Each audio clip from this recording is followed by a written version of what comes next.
He called me special, and I believed him. Not just once, not just for a moment, but every single day until that word became a part of my life, a part of my identity, something I held close to my heart like it was the truth I had been waiting to hear all my life. My name is Lila. I am 27 years old, and before I met him, my life was simple, quiet, and honestly, a little lonely. I didn't have many people around me. I didn't go out much, and I learned how to live with silence. I had learned how to be okay on my own. But deep inside, like everyone else, I wanted someone who would see me, someone who would understand me, someone who would make me feel like I mattered. And then one day, he came into my life. His name was Adrian, and everything changed in ways I never expected. It started with a simple conversation, just a normal message about work, nothing emotional, nothing deep, just two people talking. But there was something in the way he spoke, something calm, something warm, something that made me feel comfortable without even realizing it. He was kind. He listened. He didn't interrupt. He didn't rush. He made every conversation feel important, even when we were talking about small things. And slowly, without noticing, I started looking forward to his messages. I started checking my phone more often. I started smiling at the screen like a child who had just discovered something new and exciting. And then one day, he said it. He said, "You're special, you know that?" And I don't know why, but that one sentence stayed with me longer than anything else he had ever said. Maybe because no one had ever told me that before. Maybe because I needed to hear it. Maybe because I wanted to believe it. And from that moment, everything changed. His words started to mean more. His messages started to feel deeper, and my heart started to open in ways I didn't expect. We talked every day, sometimes for hours, sometimes just a few messages, but it was enough. It was always enough. He would ask me about my day. He would remember little details. He would say things like, "I like talking to you," or "You understand me better than anyone." And every time he said something like that, my heart would respond, quietly, softly, but strongly. I didn't plan to fall for him. I didn't even realize when it started happening. It just did. Like rain that begins without warning, like a song that gets stuck in your head, slowly becoming a part of you. And the more time we spent talking, the more I felt connected to him. I started imagining things, not big things, not crazy dreams, just small moments, like meeting him, sitting together, talking face to face, laughing, living something real, something simple, something honest. But there was one thing I didn't notice at first, something small, something easy to ignore. He never talked much about his personal life. He would avoid certain questions, change the topic, or give short answers. And I didn't push. I didn't want to lose what we had. I didn't want to make things uncomfortable. So I stayed quiet. I accepted what he gave me, and I told myself that it was enough because it felt enough, at least at the time. And then there were moments, little moments that didn't make sense. Times when he would disappear for hours, sometimes days, and then come back like nothing had happened, saying, "Sorry, I was busy." And I would accept it, every time, without asking questions, without doubting, because I trusted him, because I believed him, because I wanted to believe that what we had was real. And every time he came back, he would say something sweet, something warm, something that made me forget the silence, something that made me feel special again. And I held on to that feeling tightly, like it was something I couldn't afford to lose. Days turned into weeks, weeks turned into months, and I was no longer just talking to him. I was emotionally connected, deeply attached. I cared about him. I thought about him. I waited for him every single day. And every night before sleeping, I would check my phone one last time, hoping to see his message. And when I did, I would sleep with a smile.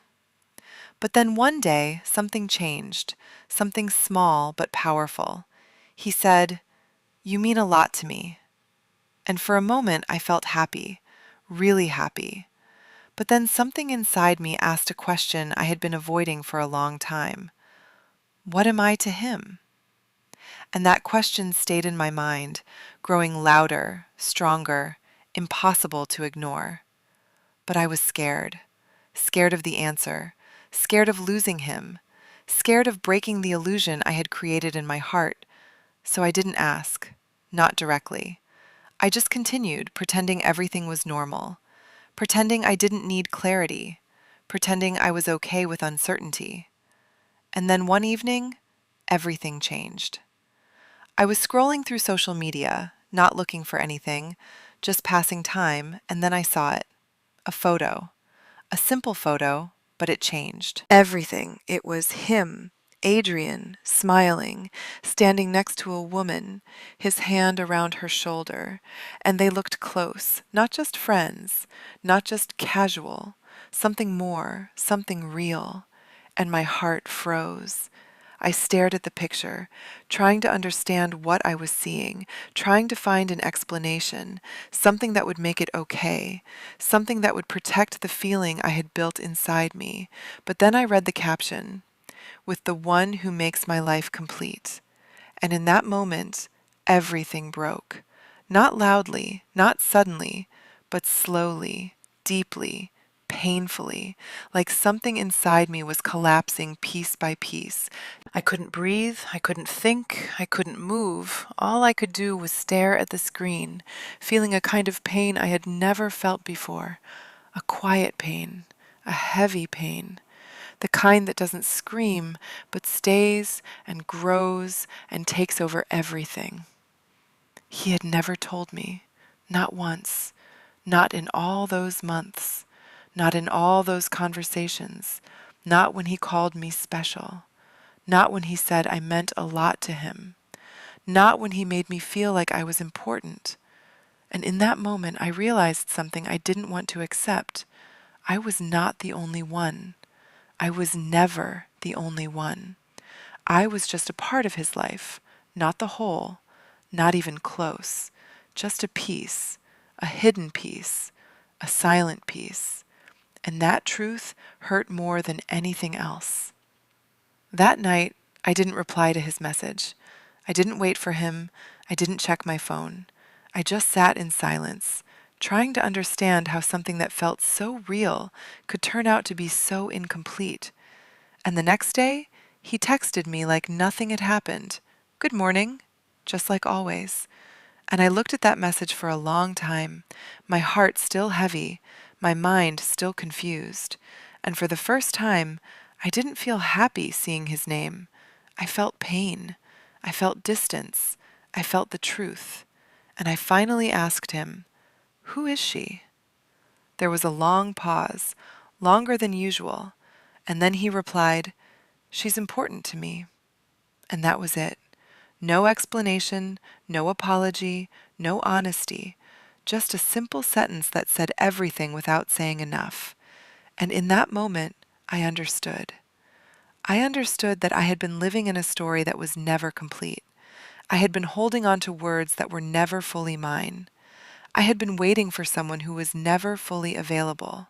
And for the first time, I made a choice. Not out of anger, not out of hate, but out of self-respect. I said, "You called me special, but I was never the only one." And I didn't wait for his reply.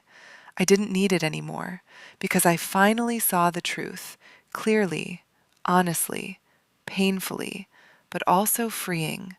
I closed the chat, I put my phone down, and I took a deep breath. And it felt different.